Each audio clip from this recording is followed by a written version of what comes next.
give you the treasures and riches stored in secret places. Magandang buhay mga katiyats. Meron tayong i-analyze ngayon na mga markers na padala sa atin ng ating mga katiyats. At sa mga gustong magpalikod, ipadala nyo lang ang inyong nakitang mga legit markers sa ating Facebook, ang Omamori. Bago tayo magpatuloy, ako'y mag-shoutout muna sa ating mga avid followers.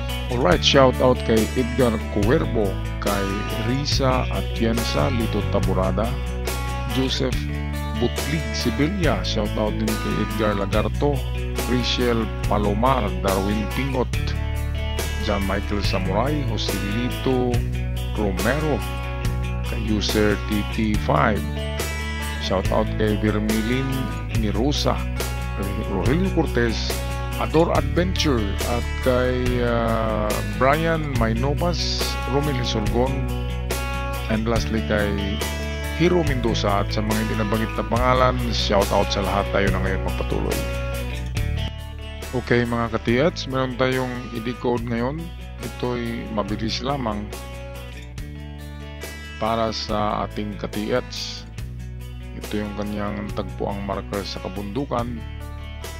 Natural ma o hindi ang mga marka na narito, atin pa rin ito i-analyze kasi walang pagsisising nangunguna kundi nahuhuli, diba?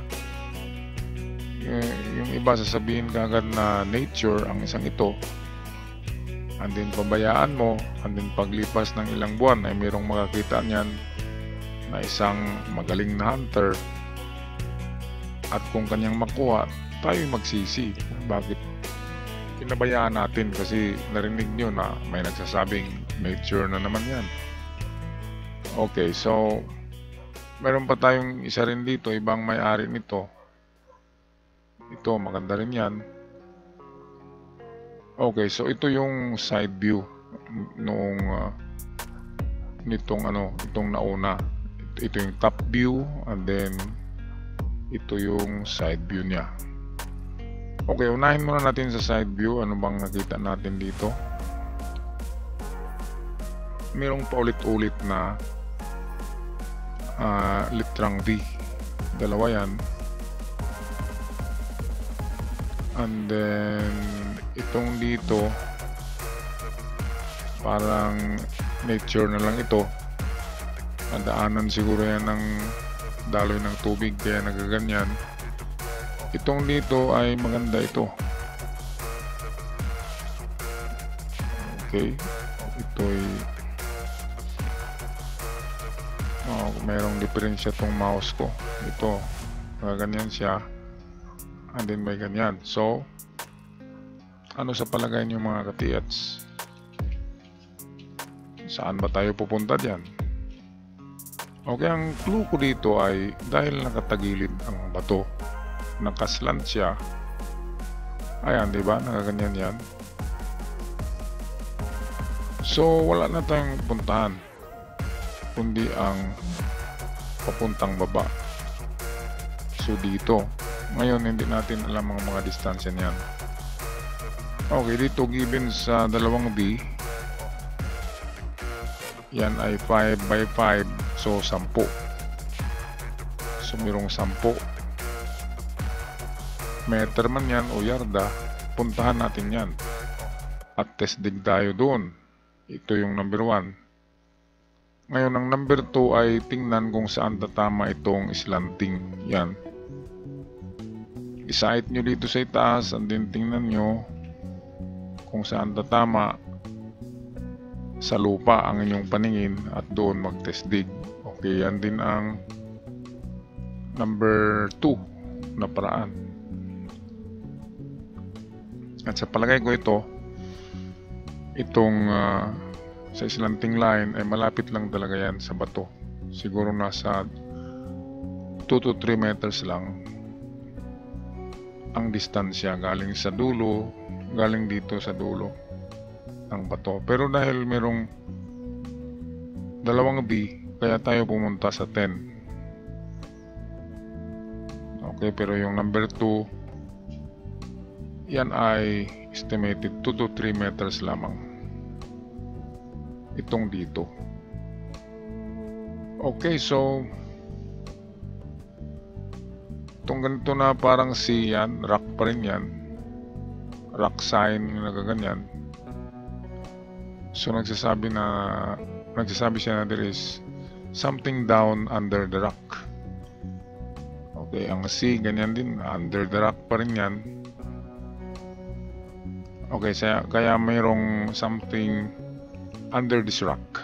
Okay, tingnan natin ang ibabaw nito kung anong maganda. So ito yung ibabaw. Ito yung maganda, merong Y. Yan. Merong dalawang linya. Yan. At ang hugis ng bato ay okay, ganyan ang hugis na, pa-triangle. So kanina, ito yung side view. Ito yung side view kanina na merong dalawang V na gaganyan. So ang ating pinuntahan ay itong papunta dito. Kaya tama din siya kung ang ating pagbasihan ay itong hugis ng bato. Ang hugis ng bato na ito ay ganyan din, V.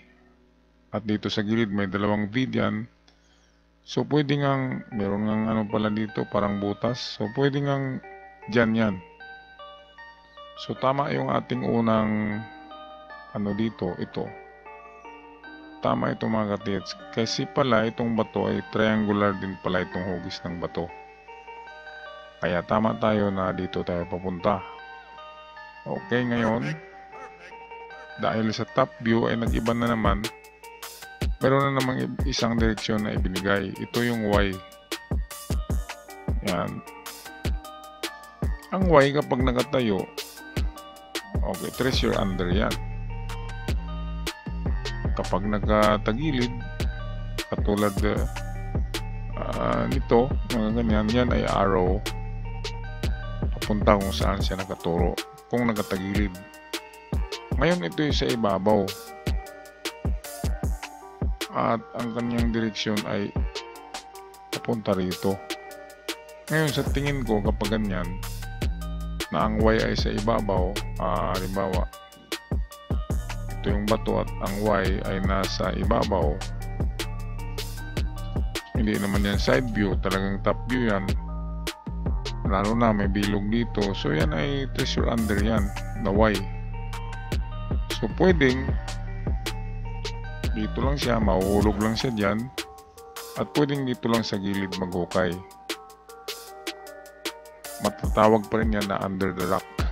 Ngayon ang isang pinakasigurado dyan ay hukayin talaga ang gilid niyan at papunta sa ilalim ng bato. Kasi baka tinabunan lang ng bato na yan, treasure under the rock. Yan ang ating pangatlo na treasure under the rock. Nilagyan kasi siya ng dalawang linya, so ibig sabihin hindi siya magagalaw. Lalo na kapag apat yan, ganyan yan, talagang treasure under yan. So dalawang linya pa rin, sabi hindi na magagalaw ang item. So ang item ay nandyan lang, nandito lang yan sa ito na area. Yan, pwedeng under this rock, pwedeng nasa gilid niya, at pwedeng nasa harapan lamang niya. Okay, partial analysis lamang ito mga katiyats. At ako'y nag-concentrate muna ngayon sa analysis. Kasi kapag ako'y mag-treasure hunting weekend na naman, ay medyo hindi ko mabigyan ng pansin ang mga padala nyo sa aking Facebook. Kaya ngayon, concentrate ako sa pagtingin ng inyong mga padala. Yung iba na sa tingin ko ay nature, hindi ko yun ginagawa ng video kasi masyadong mababa ang ating views, kaya ako'y nag-reply na lamang through messages at hindi na ako gumagawa ng video. Hindi pwedeng lahat ng pinadala ay gawa ng video. Ang ginagawan ko ay yung medyo talagang man-made na mga marka, mga katiats. Kaya siguraduhin nyo na man-made na mga marka ang nakikita nyo. Okay, bago natin yan i-analyze. Kasi kung nature lang ay talagang wala tayong makukuha dyan. Okay, so lastly, ito padala ito ng isang katiat sa atin at hindi natin na-decode noon. Ano ba tingin nyo to? Isda o ibon? Okay, kung isda ito, dapat ganito lang, ganyan. And then mayroong ganyan, di ba? Isda. Yan. Ngayon, hindi ito isda sa tingin ko. Kasi matulis dito, nakaganyan. O, tingnan nyo. At meron siyang buntot. Yan. So, walang kaduda-duda. Ito yung bird treasure sign. Ito yung ibon na marker for treasures. Okay, at ang tuka niyan ito, yan ang nagtuturo ng item. So, ang item ay malamang na under or beside this rock. So, dito lang yan. Siguraduhin nyo, dito kayo tumungtong sa ibabaw. Tungtong kayo dyan at tingnan nyo ang yan, tingnan nyo yung alignment ng ganyang tuka.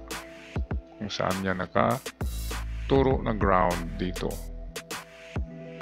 At yan lang, isa lang ang ano dyan, analysis ko, isa lang yung wala tayong distansya kasi nandito yung tuka. Automatic yan ang tuka mismo, talaga ang pointer. Kaya yan mga katiats, kung saan yan nakaano, yung tuka na halimbawa dito, yan ang test dig. At ang ibon ay Sumatran gold bars. Ang meaning niyan kapag mga ibon na marker ay pertaining to Sumatran gold bars. Okay, kaya kung Sumatran gold bars, malalaking ano yan, gold bars, at medyo may kamahalan ang value ng Sumatran gold bars. Kaya good luck sa inyo mga katiats. Jackpot sign yung ibon. At doon din sa very enigmatic na mga ito. Okay, good luck din sa inyo. Ako'y magpaalam na hanggang sa muli. Maraming salamat. God bless you all.